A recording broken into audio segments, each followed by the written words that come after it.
ji lañ doon joxe résultat yi ci ñu fas yéene jiital Banque africaine de développement kii di Sidi Ould Tah moom nag moom mujj jiitu raw ki nga xamante ni moom moo di Amadou Hott nekk 3e place est-ce que tamit loolu amul benn signal boo xamante ni da koy wane ci suñu wàllum diplomatie. mën nañ ne am na signal bi muy joxe mën nañ ne amul signal bi muy joxe déjà ñu ngi féliciter Sidi Ould Tah ñu ne kan mooy Sidi Ould Tah c'était le candidat à la BAD. candidats yi ils étaient au nombre de 5 su ñu amee juróomi candidats yoo xam ne tey jii dañuy jongante ñu ne pour ñu jongante lan la ñuy xëccoo la Banque africaine de développement. alors pour ñu xëccoo Banque africaine de développement nag dafa am ay critères yu bëri yoo xam ne ci lañu tënku alors ci biir 5 candidats yi ñu am ci benn candidat muy sénégalais.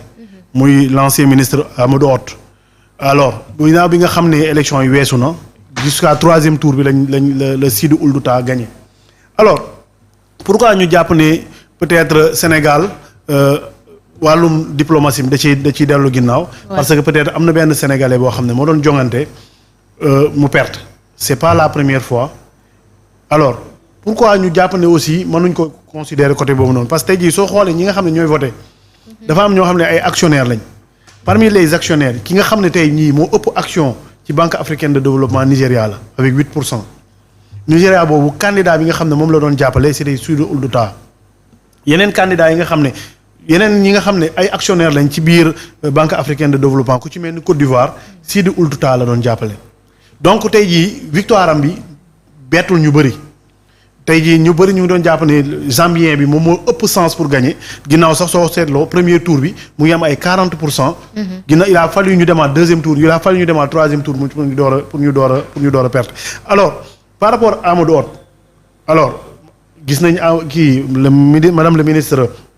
Yacine Fall def na li nga xam ne mooy kéemtalaay kàttanam dem ci tous les pays yi nga xam ne jàpp nañ ne ñii war nañoo mën a ànd ak moom ñu jàppale ko et le résultat n'a pas été décevant. je pense que Amadou Hott mu ngi amoon ay 17% par rapport ak tey jii Afrique du Sud képp koo xool Afrique du Sud bokk nañ ñi nga xam ne tey jii bokk nañ ci réew yi ëpp doole ci Afrique suñ demee ba tey jii Amadou Hott am résultat boo xam ne moo gën a rëy résultat waa Sud Afrique donc jàpp nañ ne peut-être am na liggéey buñ fi defoon bu ñu fàttali ne Yacine Fall ba mu fi nekkee lii matagul 2 ans donc am nay relation yu bëri yoo xam ne ñu ngi koy commencé di ko tisser avec les autres pays yi nga xam ne tey jii ñoom ñoo séq ngànk Afrique donc tey jii suñu demee ba tey ñu dem ba mën a am résultat bi ni jàpp nañ ne liggéey bi daa am na tey jii ñu doon ñaan yàlla. Amadou Hott gagné. mais fi ñu toll nii aussi dañuy continuer di def liggéey donc di féliciter encore Sidi Ould Tah li nga xam ne tey jii moom lañ dénk Banque africaine de développement li nga xam ne moom la namm. ci par rapport ak développement Afrique yàlla matale ko ba nga xam ne Sénégal war tey mën a gis boppam. mais Bassirou problème bi peut-être li tax coow lu jóg mooy c'est pas la première fois maanaam du Amadou Hott kese gis nañ échec bi nga xamante ni Bathily Senghor am nañ ko ci li nga xamante ni ñu ngi doon jongante au niveau international wala au niveau ci Afrique ci li nga xamante ni dañ ko doon jongante mais ñu gis ni ñeneen ñoo ko jël ak rang bi nga xamante ni moom la Sénégal amoon au niveau d'Afrique c'est quoi le problème lan mooy suñu problème ci wàllum diplomatie parce que dañu jàpp ni loolu moo tax recul bii nii ñu am ko. bon suñu xoolee suñu waxee exemple Abdoulaye Bathily ba muy xëccoo c'était sous le magistère du président Macky Sall donc si la perte. donc beneen bi ñu amoon mooy je sais plus fàttali trop mooy ki nga xam ne da xëccoo wàllum organisation mondiale au-delà de Augustin Senghor am na keneen ko doon xëccoo wàllum en matière de santé l'organisation mondiale de la santé le représentant régional je pense moom aussi dafa perdoon alors Augustin Senghor suñu jëlee exemple Augustin Senghor moom ñoom dañoo trouver ay compromis finalement élection yi sax presque amutoon moom mu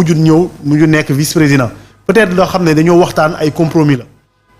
alors man souvent par rapport ak diplomatie du ma jàpp ne am na recul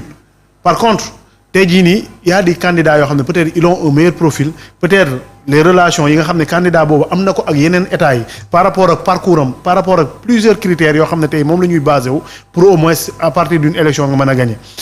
mais soo ko jëlee juste côté diplomatie damay jàpp ne c'est un peu léger pour ñu ne non le ministre n'a pas fait son travail ou bien le gouvernement du Sénégal n'a pas fait son travail. dafa toftaloo Bassirou même su toftaloo xam nga quand même bu ñu demee ba Mauritanie nekk au devant ci Sénégal quand même il y a lieu ñu mais xam nga tey poser wu des questions xam nga tey soo ko jëlee Mauritanie moo ngi lay jox exemple Afrique du Sud ñoom au début amuñu woon candidat seen candidat moo ne woon le candidat zambien moom la ñu doon jàppale mais dañoo dem ba à la dernière minute ñu proposer cette dame mi nga xam ne moom moo ne woon candidate et pourtant Afrique du Sud képp ku ko xam nga ne dafa am na doole tey jii képp ku ko xam nga ne diplomatie am na doole pourquoi tey jii nii Sénégal war a mën a jiitu Afrique du Sud ci wàllum élection bi. pourquoi pas Sénégal waru mën a jiitu Mauritanie. moo tax nag ñu ne jàpp ne par rapport au candidat parce que tey jii candidat bu nekk dafa am influence parce que tey Sidou Ould Tah il a un très bon profil tey jii nii par rapport macha allah par rapport ak yeneen candidats aussi ils ont d'excellents profils mais Sidou aussi comme ni may wax rek tey actionnaires yi su fekkee actionnaire parce que même soo xoolee tey publication bi nga xam ne Amadou Hott def na ko mu ngi naan les actionnaires ont décidé. c'est-à-dire que moom jàpp na ne actionnaires yi décidé nañ actionnaires yi ñoo gën a jox doole maanaam ki nga xam ne mooy Sidou Ould Tah. ci actionnaires yooyu noonu Côte d'Ivoire ci la bokk. Côte d'Ivoire dañu yàgg a nekk pays frère ak Sénégal. mais qu'est-ce qu'il y a lan moo kase. ci diggante bi alors man du ma mënul jàppale ñi nga xamante ni moom moo di candidat Sénégal. du ma mën a wax ne lii moo tax wala lii taxul parce que bon nekkuma ci dans le secret des dieux pour au moins xam exactement en profondeur lan moo nekk mais bu ñu fàtte ne aussi au niveau de la sous-région au niveau ouest africain Côte d'Ivoire continue d'être un comment dirais-je du ma wax adversaire mais dafa nekk koo xam ne ñun dañuy jongante ci suñu wàllum économie peut-être mën na nekk loo xam ne élément boo xam ne si la ñoom du ñu bëgg Sénégal jiitu leen wala ñu jiitu leen par rapport à la Banque africaine de développement donc ñoom peut-être aussi dañuy gis ne seen bopp ci le candidat Sidou Ould Tah peut-être ces éléments mais en tout cas encore une fois comme je disais par rapport à la diplomatie sénégalaise ñu ngi siy liggéey le président mu ngi ciy liggéey le premier ministre mu ngi ciy liggéey madame le ministre Yacine Fall mu ngi ciy def liggéey bu am solo maintenant nag li olof di wax naan xalam nga dajul suuf donc peut-être aussi am na ay éléments yoo xam ne nekkuñ à notre disposition pour ñu mën koo apprécier à 100% wax ne lii moo mën a tax ñu perte élection yi wala lii moo tax kii gagné élection yi mais liñ ci mënta téye daal mooy ki nga xam ne candidat la woon te ñëpp ñu ngi ko doon jàppale moom bokk na ci ñi nga xam ne bëri na ay njàppandal donc le candidat qui malheureux moom félicité na ki nga xam ne tey moom moo gagné élection yi donc su fekkee félicitation jóge na ci moom rek dañuy jàpp ne liggéey bi nga xam ne waroon nañ koo def nañ ko donc comme chaque fois vous partagez pas l'avis bi ñuy wax ni voilà ki nga xamante ni moom mooy suñu ministre bi ñu dénk wàllum diplôme wala sax wàllum extérieur nekkul à la hauteur. non parce que bi ñu fi nekkee depuis un an ba léegi dañu gis ni dañu kii daal y a beaucoup de changements wala chamboulement ci wàllum diplomatie Sénégal. waaw dina am chamboulement ci wàllum diplomatie lu tax parce que au début qu'est-ce qu'on constaté dañoo constaté woon ne diplomatie Sénégal daawuñ ko jox des diplomates de profession maanaam ñi nga xam ne ay diplomates lañ de profession donc chamboulement bi fan lay jógee. mais dinañ am relation au niveau international. dinañ am relation mais quand on parle. mais loolu c'est important aussi Bassirou. Oui, c'est extrêmement important mais quand on parle de diplomatie le mieux serait de le donner à des diplomates de profession tey jii soo waxee diplomate de profession mooy ñi nga xam ne loolu lañ jàng loolu la ñuy liggéey tey jii nii ba mu ñëwee soo xoolee je peux dire que à 90% voire à 100% fépp fi nga xam ne tey jii nii amoon na consul wala amoon na ambassade dañ ko jox ay diplomates de profession ñoo xam ne ñu ngi liggéey ñu ngi def liggéey bu am solo maintenant nag en un an on ne peut pas juger madame Yacine Fall. D'accord. En un an c'est très tôt pour ñu ne waaw moom deful liggéey bi nga xam ne moom lay war et d'ailleurs c'est valable pour tous les ministres c'est valable pour tous les directeurs que tey jii nga mën a taxaw en un an bëgg a def le bilan bi nga xam ne tey jii moom la ñuy def certes am na dina mais les relations manquent. non relation yi je ne jàpp ma ne manqué na. non man ma jàpp ma ne parce que soo waxee relation yi manqué il faut ñu wax ni relation yi fii la manqué. man jàpp ma ne relation yi manqué na jàpp naa ne ñu ngi liggéey seen liggéey li nga xam ne ñu ngi ko war a def ñu ngi koy def maintenant élection yi jàll na amoon nañ candidat boo xam ne il est de nationalité sénégalaise ñu bëggoon mu jiite la Banque africaine de développement yàlla def c'est le candidat mauritanien qui a gagné ils vont tirer les leçons. xool exactement su fekkee y avait des éléments yoo xam ne moo taxoon ñu pêcher par rapport à certains pays ou bien par rapport à certains yoo xam ne ils étaient de potentiels électeurs pour le Sénégal ñu gën a defar taxawin bi nga xam ne une prochaine fois incha allah Sénégal mën na présenter un autre candidat et le Sénégal va continuer à rayonner sur le plan international. Au niveau de la diplomatie. Bu ñu desandi ci wàllum diplomatie boobu noonu gis nañ ni le premier ministre Ousmane Sonko il est attendu wala sax àgg na ba nga ca Côte d'Ivoire. mi nga xamante ni bu fa jógee dina dem ca Guinée ak ca Sierra Leone loolu tamit dafay nekk ci mouvance su relation yi nga xamante ni am nañ ko au niveau